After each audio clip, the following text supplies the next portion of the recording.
Okay. Hello everyone, hello doctor, we are group 4. The theme of our group's panel discussion is children and the conflict, how to protect the invisible victims in war. This topic focuses on the 16th item of the United Nations Sustainable Development Goals, that is peace, justice, and strong institutions. We believe that in war, children are often ignored. They are not perpetrators of the war, but they are bearing a huge price. So we hope that through this panel discussion, we can review the exploration and the interpretation of the Institute of Children Protection from different perspectives. Our discussion is divided into 5 parts. So the next part, our group's Fan Weizhen will explain it to you. The first part is opening introduction. The host begins the session, briefly introducing the background, theme, and practical significance of this support theme. It is pointed out that in the current turbulent global situation, the harm caused by wars to children is often overlooked or marginalized, especially the silent plight of children in wars, the traumas, speechlessness, and lack of representation endured by them during violent conflict, urgently require re-examination and attention from all sectors of society. Through this discussion, it is hoped to arouse public attention to this issue and provide more human and feasible idea for policymaking and humanitarian assistance. Let's move to the next part. Okay, the part 2, I am the host of this discussion. We have set up 3 spoken persons of different identities. They are Syria refugee teachers Fan Weizhen, prosecutors of the International Court of Justice Hu Maoran, conservative parents Wang Bei. Let them explain their view and positions.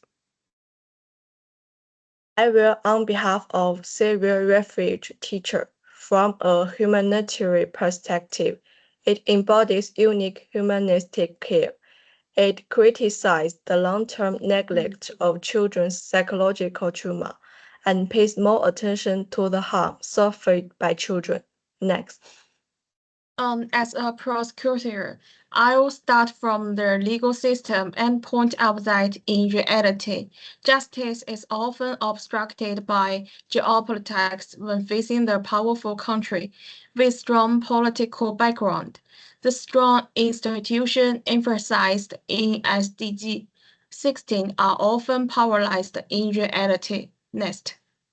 As a conservative parent, I stand for the following viewpoint. The Western idea of childhood and children's rights are not universally relevant.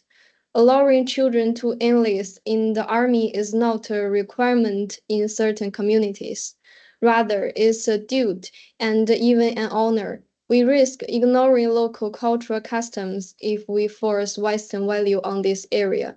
This is a cultural gap in knowledge and perception rather than just a human rights issue. Next. Okay, 3 different actors will talk about their different audience towards children and war from different perspectives. And these are different thinking. Next part. The third part is the interactive question and answer part.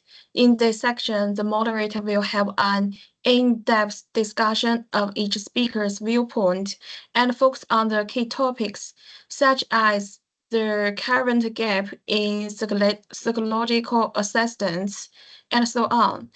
The main purpose of this section is to promote a deeper dialogue through guiding questions and the collision of viewpoints, advancing the discussion from a surface level to reflection and the exploration of solutions. The next part. This part is the conclusion and the summary. We shall highlight the main points of SDG 16. Peace is more than just the lack of war. It's the development of a legal and a social order that guarantees children's safe growth.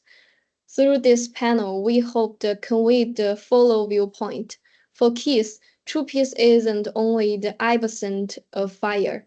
It's a world in which no child has no worry about the future. That's all. The fifth part is the key references and text. As a serving refuge teacher, the reference text I have chosen is The Impact of War on Children, a series to sustainable development written by UNICEF. It was published in 2021. Next. The article I referred is Child Soldiers and Transnational Justice, Protecting the Rights of Children in Conflict Zones, written by American international law scholar Mark A. Drumble. The next. The third one is Child Soldier Study. It's by Rosen DM 2005. Armies of the Young Child Soldiers in War and Terrorism. Okay, the last one is Conflict Prevention Framework. World Bank is 2017 Pathway for Peace Inclusive Approaches to Preventing Violent Conflicts. Okay, that's all. That's our group presentation. Thank you. Thank you.